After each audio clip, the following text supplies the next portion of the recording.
Hello folks, and welcome to another episode of What Are You Doing? This is a show where we like to show pictures in progress of the projects that you guys are doing. It's a means of holding ourselves accountable for what we start all the way to where we finish. In other words, it's just a place to encourage you to see your projects all the way through. Okay, now last week we were talking and the show was getting kind of lengthy. And from what you viewers had to say, you wanted us to divide it in half. Now, I made a couple of rules last week. I said you could only submit one picture, and I was only going to take people that were new first. But because we're dividing this in half, I'm able to show more of your pictures and get you regulars on here each week. So here we go. Let's get right into it. Paul Byron. Now, Paul has got a few things that he made here, and the one in particular is this pen. Now, he made this pen for his brother-in-law who sadly last year passed away. But the pen is made from, half of it is made from 80-year-old teak that he got off of the deck of a Coast Guard ship, the Eagle. And the other half is wood that he got off of the USS Constitution. How would you get wood off of them ships, man? But that's really cool. I don't know. I didn't ask him that. He probably doesn't want to answer. Well, I don't want him to get arrested if he stole it. But no, it is really cool. Yeah. You know, and I mean, it's sad that his brother-in-law passed away, and his brother-in-law was also one of his really good friends from childhood. Oh, nice. Yeah. So I mean, they're able to spent a lot of time together. That must have been tough when he passed, but I'm sure his brother-in-law really loved that pen. So. Think about just all the history, just in the pen, just in that wood. I know, and hopefully, Paul, you pass that pen on to someone that will truly cherish it. I'm sure the way your brother-in-law did. And again, both of them were vets, Dan, so both of them served. Thanks, both of you, for your service. And I tell you what, there's so many vets. I can't get over, from doing this show, I can't get over all the vets that are doing woodworking and writing in. And I know I said this last week, I'm just going to give it another shout out, what Rob Cosman's doing. He's got the Purple Heart project that he's doing where he's taking these vets that have, what's it called, the post-traumatic stress disorder. Yeah. And some of these guys are really, really messed up. They have ruined relationships with their families. Some have drug problems.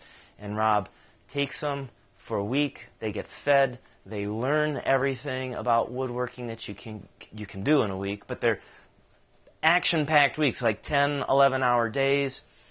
They stay right there. And then when they're done, he sends them home with $2,000 worth of tools, so that they can still apply what they're learning back in their life. And Rob even follows up on them. He doesn't just, when they leave, he doesn't forget about them and cast them to the wind.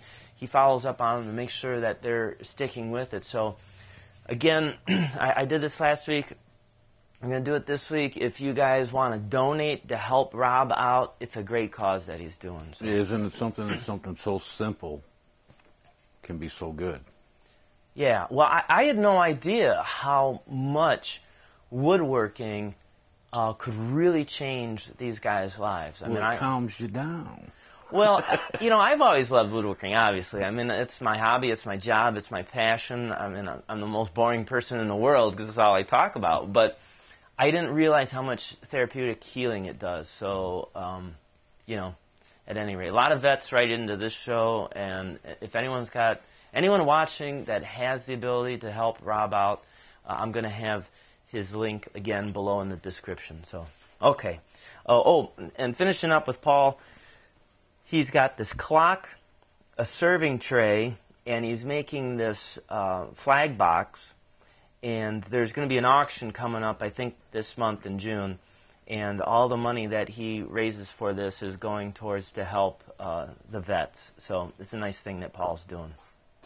Okay, up next, the next fella is a new guy, Randy Harlow.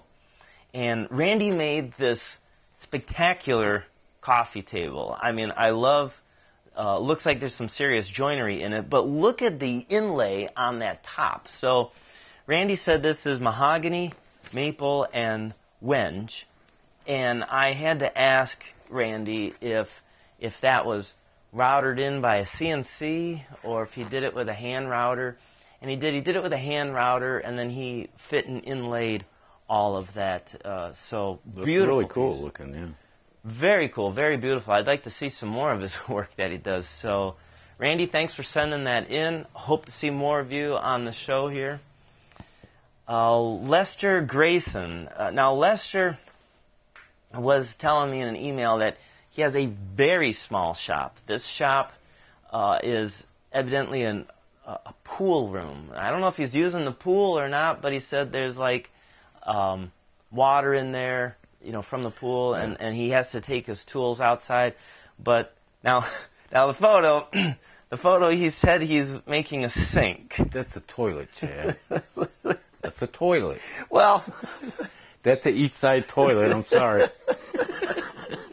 It's going to be a sink. It's in the process. But I will say that the toilet paper in the picture, at first glance, did throw me for a loop. You thought the same thing, but I'm sure Lester can probably walk to the house if that's necessary. So he said it's going to be a small sink to wash his hands up in there. So Mark Fitzsimmons, I've been talking with Mark a lot over there in Ireland. Mark is a very talented woodworker. It seems like he does a craftsman because I know he's got a lot of customers that he does stuff for. He did some doors last week and everything. This week he made a yard swing, made it out of cedar. And he said it was just a fun project to do, a little bit different from what he normally does. And I'm sure it'll get many years of use of people sitting on that. I'm sure the customer, I thought he made it for himself, he actually made it for a customer. So that's always a wonderful thing to see when you see the reaction of your customers falling in love with it. So nice job, Mark. Fred Falgino. Fred was a viewer spotlight a few weeks back. He is also a former vet with the Air Force. Thanks for your service. And he's the one who married into it, and his parents and grandparents and all that, were all in the service. So it's no surprise that Fred made this Blue Angels sign here. And what you're looking at here is a desk organizer, and did this chainsaw on it. I forget what the chainsaw represented, but anyhow, the desk organizer looks like it has a place for a phone and a coffee cup. And what he said he's doing with this is it's a fundraiser, and the money that's going to be made for this is going to be going to pair up dogs with vets. Man, these people are doing a lot of things for the vets. I know. I mean, I am just blown away. It absolutely should be. It seems like they're doing more than the government, but... Not going down that road. That's a separate show for another channel. I'm going to get the email on that one. But at any rate, I do think it's great. I will say that's the one great thing about America. When we see a problem, we the people get involved, and here these guys are doing it. So Fred has the website. I'm going to put that here in the description below. If anyone wants to go out there and check it out, if you're a dog lover, if you want to help vets, I'm sure they could appreciate whatever help you could give them. Okay, moving on. John Conklin. John, he posted a sign back a few weeks ago. He did with his CNC Harley Davidson sign. This week, he has a sign. It's kind of funny. It says, "Sorry, no longer accepting raccoon pellets for currency." Raccoon pelts.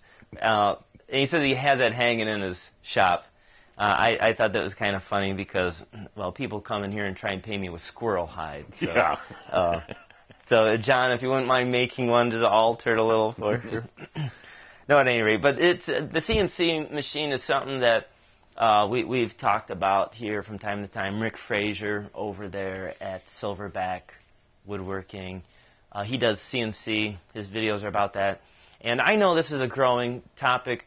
I don't have a CNC. I'm more of a hand tool guy, but I definitely think the CNC is another tool that will, especially the young people that are all into these phone gadgets and that, I think it'll be a nice transition for them to have their first steps into woodworking with this machine, and then we'll bring them from the dark side over to the good side of hand tools. So just have to be patient. At any rate, John, great job. Hope you send in some more work here.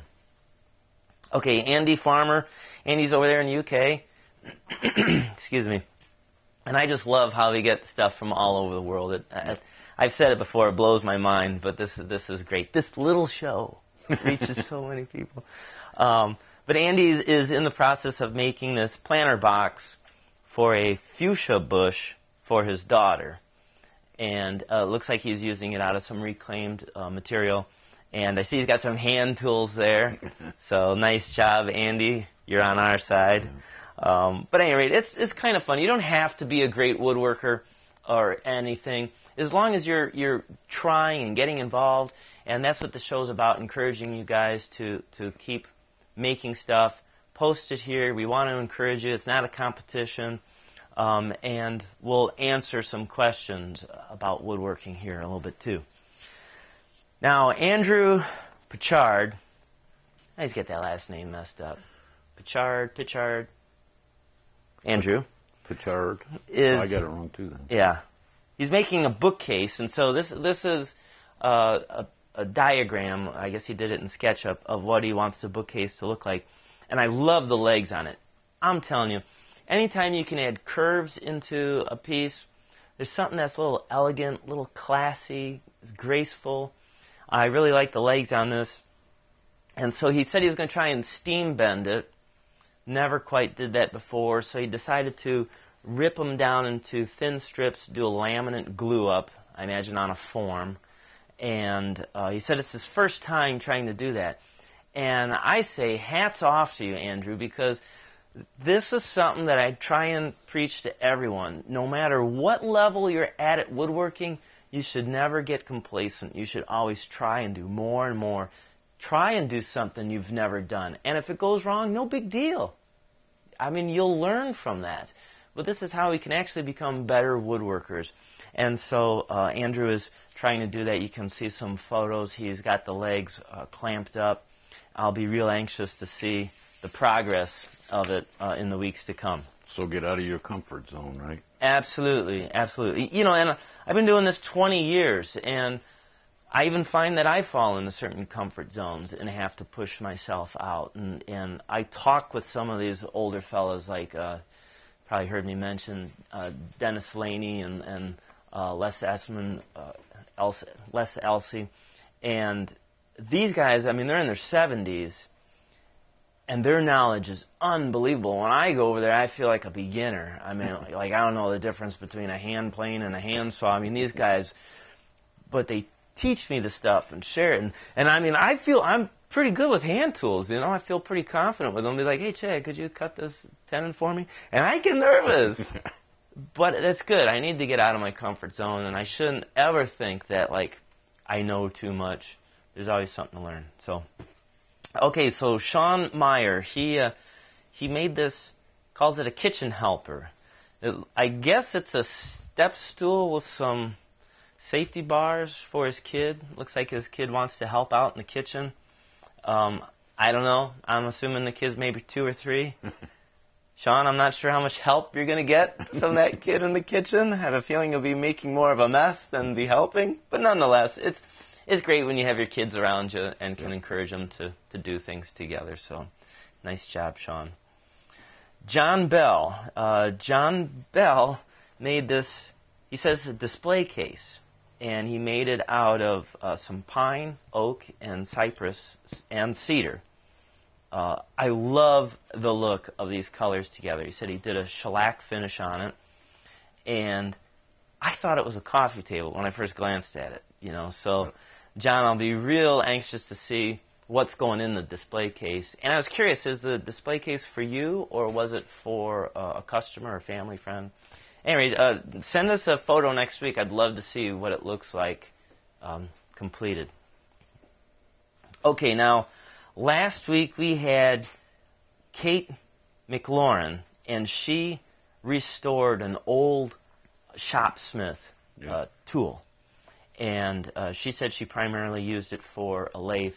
And, I was saying this, I've never used one. I was saying this is one of those tools that, it's a lathe, and you stand it up as a drill press, and it also could be a table saw, and, it also is a car, it can drive you to the grocery store. I mean, it does everything. Drive you to the grocery store. It does everything. And so she did a real nice job restoring it. Well, Tom Pritchard, he has a photo here of his shopsmith, and he actually said that the changing of it isn't that big of a deal. No? It said it doesn't take that long. Now, he did say that it probably wouldn't be useful, in a professional setting. But as a hobbyist, he says it works just fine. So I'm sure there's some loyal followers out there. If I'm not mistaken, you know Randy Johnson, right? So if I'm not mistaken, years ago, Randy used to be a sales rep for them. Really? I think. Now, See, Randy, I thought those machines were older than... I don't know if they're still around or not, I'm thinking from the 50s. Yeah, they're old. They're old. So if Randy was a salesman for them... At one time, I think. Now, Randy's probably going to watch this, and then he's going to call me and go, I was not. But I thought that's what he said at one time. I know he has some kind of connection with Shopsmith. Anyhow, I know there's a loyal following of them. Okay, moving on. Jeff Levi. Jeff said he went up to visit his dad, and they made these Adirondack chairs together. And his dad is 83 years old. So I imagine, Jeff, that's your dad in the photo and not you. I think that's really cool. It is. That's such a nice thought to think that, father and son still doing it. I'm sure his dad had to help him when he was small and young, and now here he's returning the favor, helping his dad still build stuff in the shop. It is. It's a nice thought. Well, see, I used to work with my dad a lot. That's right. I know you did. Yeah, I know you did. You guys did fence. The words of encouragement that I usually heard was, "Damn it, Dan." I thought my name was Damn It, Dan until I was 10 years old. Now it's Safety Dan, isn't it? See, it's just changed a little. So. Okay, Philip Quinn. Philip sent in a couple pictures. He has won this treasure chest. Didn't give a whole lot of description behind it, but nonetheless, it looks like it has some money in there. Something I know I could use. And he also made some cutting boards, and it looks like they're end grain cutting boards. And I know he said he's been selling them, so good job. Anytime you guys can make some money off of doing your passion, it definitely feels good. It's also hard, though, to let it go. I know that. I mean, I'll make these pieces for my customers. You can spend weeks or longer on a piece that you've designed and built, and you fall in love with it yourself, and then you got to hand it over to the customer. It can be tough, but anyway, it's still a neat thing. Okay, now we're at the viewer spotlight of the week. Now, Dan, you probably realized there was someone's name I didn't say so far. Yeah, I did. And would you like to tell everyone who that is? I'm guessing it's going to be Kevin Delk. Kevin Delk, yes. I always joke every week, the Kevin Delk Show. Actually, I've known Kevin for quite a while. Kevin and I started talking years ago. In fact, he said he started selling his pieces back in 2013. So, if he was selling them 5 years ago, I'm sure he's been doing it for, at least a little bit longer than that. But nonetheless, Kevin and I have emailed back and forth over the years. Kevin's also a retired vet from the Navy.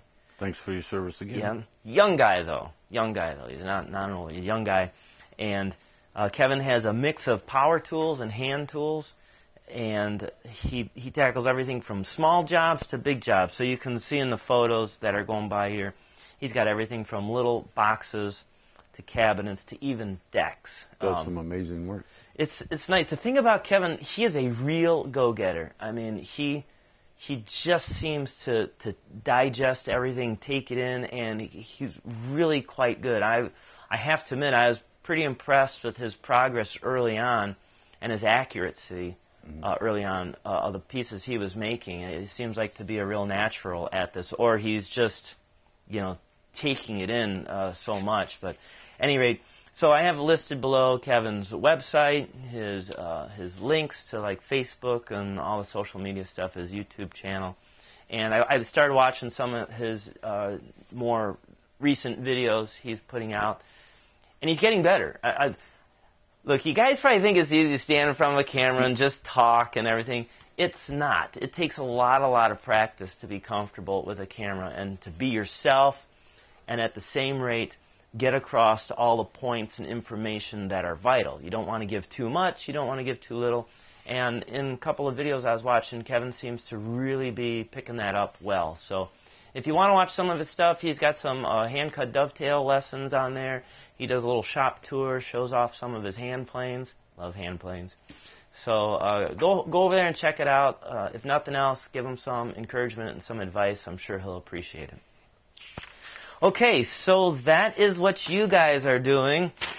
And this is where we're going to wrap it up this week. So I know at this point usually I go forward and I tell you what we've been doing in the shop. I do like question of the week. Sometimes I do the should you own it. But I never know the number of viewers that are going to send stuff in, and I never know the number of emails that come in. And so trying to keep this at 30 minutes or under, I'm going to divide it in half. So Dan, where are we at right now? What are we at on? Just about 22 minutes. Okay, 22 minutes. So we're definitely under 30. So tune in on Wednesday. That's going to be the new regular thing. We're going to switch over to the second half to Wednesday. I don't even have a name for the Wednesday show yet. So if you want to help out with that, I'd appreciate it. But we'll see you then. And this way you guys will be getting 3 videos a week. So Dan, anything you want to say to wrap this up? Nope, I'm good right now. All right, until then, keep on dancing.